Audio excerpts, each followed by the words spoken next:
wanted to be, what he wanted to do. He's here with us this morning. Steve Fung, our technology consultant. Good morning to you. Good morning. Great to see you. You as well. For the past few weeks, due to a technical hitch, we have been chatting with you via technology as well, still keeping that information flowing in. And today is really no exception, but it really is good to have you back in studio. Tech Tuesdays the Fung way. Yes, please. So we want to take a look at some of the tech trends. Are there any apps that are must-haves for 2018? Well, you know, I come back bearing gifts. I say it's a shame, but not shame fun. Can't run this app. But I read a lot of news. Right. Google Play Newsstand, Google Play News, because they are apps that bring sources from all the newspapers around the world into one app, and I found that there's nothing here for the Caribbean. Right. So I actually started developing the app. It's in its early phases. Oh, so I see the problem. I see the problem right here already. No, testing on Apple tends to be not as free as I would like, right? So I am doing the beta test on the Android smartphones. It's called Trident 10 Newsstand, and it pulls in the news sources from all of our local sources, including CBC, you get in Nation and other things. So you get the headlines, you don't get the full articles because we're not taking away from the actual news sites. It will then give you a summary or excerpt, a blurb, and then link you to those sites. So the benefits are you don't have to have 6 and 7 apps on your phone to read the news, or you don't got to visit 4 and 5 and 6 different websites. It's very streamlines the process, and it's free. Trident 10 Newsstand on the Google Play Store, and it's available. You can download it, check it out, and send feedback so I know how to improve it going forward. Because we want to add other islands. We have now Antigua and Grenada. We have an election center which takes news from the political parties and displays it on the app. Yeah, we also have a poll that you can give us some information if you're going out to vote, the age group you're in, and if you want to share who you would like to vote for, you can also put that information into the app so we can have a database built. So I'm trying to get myself in there. And I say we because I work obviously with Trident over the years. So so a lot of news that you'll get there, and it's also very inquisitive as well. And free. So you try to find out what direction people are thinking about. Yeah, that's good information to have, you know, because you're hearing a lot of complaints about the existing polling methods, and I think they're a bit archaic. We have technology available to us, so it must utilize technology to simplify the process and make it more accessible to people. Speaking of technology, right? Is this AI complicating things or making it better?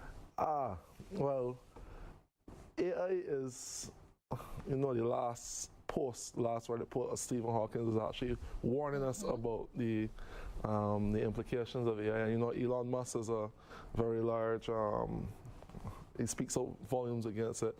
Now, artificial intelligence can help and it can hurt. It depends on the ambitions of man. I won't blame the technology itself. It sounds like an iRobot story. Yeah, if you give too much control, I mean, already people that are talking about robot rights and artificial intelligence rights, so we should not be limiting the intelligence of the artificial intelligence. They're trying to humanize tools. For example, I'll use the self-driving car as a recent incident, which isn't the first. This is the second. The first was a gentleman, a 40-year-old gentleman that died in a Tesla using the automatic driving or the autonomous driving mode. Now, some of these cars are semi-autonomous and some of them are autonomous, meaning they use artificial intelligence. I find you will get more of a problem with the semi-autonomous cars that use LiDAR, which is radar using lasers to gauge distance, speed, etc. They use LiDAR, radar, and optical cameras to determine distance, determine the white lines for the lanes, determine if a vehicle is coming behind you, when to stop. So those cars aren't exactly smart. Or artificial intelligence, or just smart cars for lack of a better word. Those are the cars that have had the accidents so far. With technology like Google, they use actual artificial intelligence and machine learning on their self-driving cars, which literally can see you. It's not just a laser saying, well, this is an object and it's this far away and it's moving this fast. The artificial intelligence is that intelligent, it can differentiate a person, a child, a dog, a stationary object. So it's smart enough to know, well, this is the person, that is a wall, let me hit the wall. So if this were AI it actually would have. Maybe that situation could have been avoided with the Uber car. Yeah, and the Uber car actually did have a safety driver behind the wheel. Right. So it was Who both wasn't in control human. at the time. No, you can take control instantly. So it's actually both human and the LiDAR. Yeah, I guess the smart cars era at the time. But the self-driving car phase is emerging technology, so it's still very new. And the only way it's going to get probably applicable is if it's tested. And the only way to test it is to put it in the real world. So by comparison to actual real world accidents with normal motor vehicles, there have only been 2 vehicles with the self-driving, 2 accidents with the self-driving systems, as opposed to the hundreds of thousands of car accidents that happened in the same period. So it is forgivable. It's still tragic that is the loss of a life. Yeah. And other job sectors are going to be affected. I mean, at one point you thought it was only the really complicated jobs like astronauts and obviously the lean into transport. It's sad here, Uber, which was a company that was empowering a lot of the new wave of taxi drivers, of self-employed entrepreneurs, if you want to call them that, because they see themselves as working for themselves, even though there's the parent company.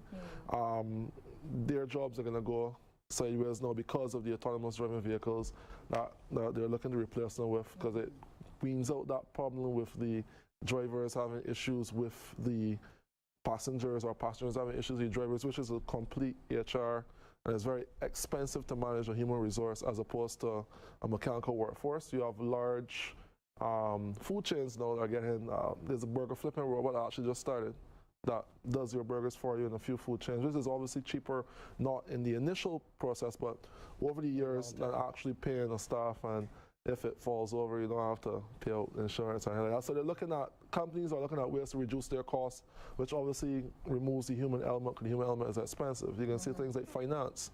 You're going to find that the AI is going to take a big play in that. The software hasn't come to market yet. You can find artificial intelligence doing people's books for them, doing audits, that sort of stuff, because the computer is so much more efficient, there's no motivation to lie.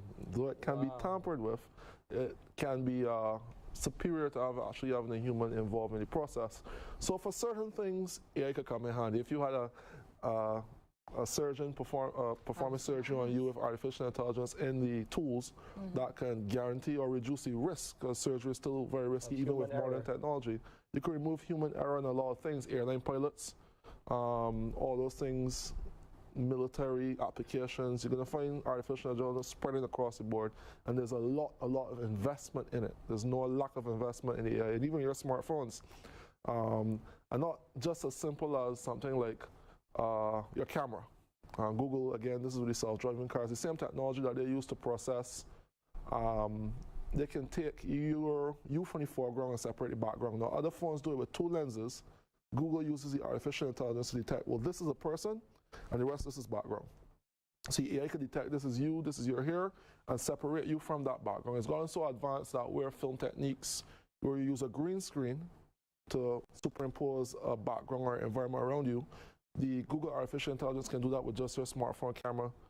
And that same AI is what is used on the self-driving cars to recognize people, etc. And which is a scary thought, that is the first AI to give birth to another AI. It actually produced wrote its replacement. And it was the most advanced and efficient version of an ocular processing AI ever made. And it was 31% actually more efficient than the ones made by man. So the AI is able to replicate itself and be better. That's concerning. That is worrying. And then you're saying that they're taking the jobs of humans as well. These things are very... But what that does lend to is why I always say that we need to prepare the youth for jobs that are more technologically focused. Obviously, these machines are going to need maintenance, they're going to need programming. So the scope of what you're being trained for in school should slightly be more technical.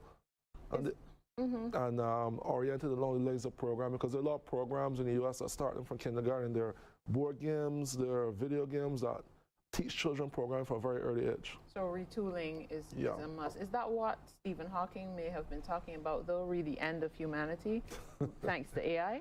Yeah, he and Elon Musk seem to be very, very, very, very, very anti-AI. I guess they're like mini Terminator and a robot and that sort of stuff, the Matrix even. But when you think about it, there was a riot recently the other day where some people were attacking a self-driving car, saying that they're taking jobs and things. So they were attacking the cars as they pass. So I heard one random guy say that this is retaliation. I was like, no. Nothing so sinister simply because this car doesn't carry any advanced artificial intelligence. It just basically relies heavily on sensors. And it's really the technology for these self-driving cars they use, I think, is actually too simple. I think they should go the route of Google. The Tesla cars have it built in. That's one of the gentlemen passed away in. Yeah. But they're usually very reliable because once the lines are painted properly in the road and the car can read the lines, it's as simple as if you see lines, stay in it. If you see a car, slow down. So it's not very hard. So you spoke about Mr. Hawkins and Elon Musk. There's also now Mark Zuckerberg, who's in a lot of trouble. He lost about $5 billion practically overnight through this new scandal. Facebook itself would have lost 37 or so billion dollars in stock shares and 7% of the company. And this is connected to the Cambridge Analytica scandal. What exactly happened there? Well, as far as you know. I'll be honest with you, I actually have not read up or researched on it, but I'm aware that it has to do with their data sharing policies, especially of user data, which I always tell people that anything that is free, be aware. And in the case of Facebook, the data that would have been compromised or the scandal would have occurred with user data, which you give freely to Facebook. That's how you pay for Facebook. You pay for Facebook with your personal information, which then advertisers or researchers or whatever will pay to access. Simple things like you simply just liking a video of a sports team or motor racing. When Facebook sees a trend in this, they actually develop an algorithm that determines, well, or this guy likes this, we're going to sell this information to advertisers who sell more sport products, who sell tickets to these shows, etc. There was even actually more scary than that. There's a scandal saying that Facebook is listening. They believe the microphone on Facebook is actually always on because it reacts to things when you want it or when you're thinking about it, when you're speaking about it. And that's just all through that same complex algorithm for your user data that is actually freely given to Facebook. I find the same thing with YouTube. Yeah, we are the product, realistically. It's a marketing thing. We're the target. Yeah. Steve Fung, it's always a pleasure going through Tech Tuesdays, the Fung way. See what we did there, right? Yeah. Okay. Thank you very much. We covered a lot of ground, Shane. Indeed. Of course, we will continue to share these developments with you here on Morning Barbados. And check us out tomorrow. 2 special days coming up. It's World Economics Day tomorrow. And then on Thursday, all about the water. It's all about water, World Water Day. We'll tell you all about that over the next 2 days right here on the show. See you. Be safe. Bye-bye. Morning Barbados, good morning. Wake up, wake up, wake up. Morning to you. You're watching CBC TV 8 in beautiful Barbados.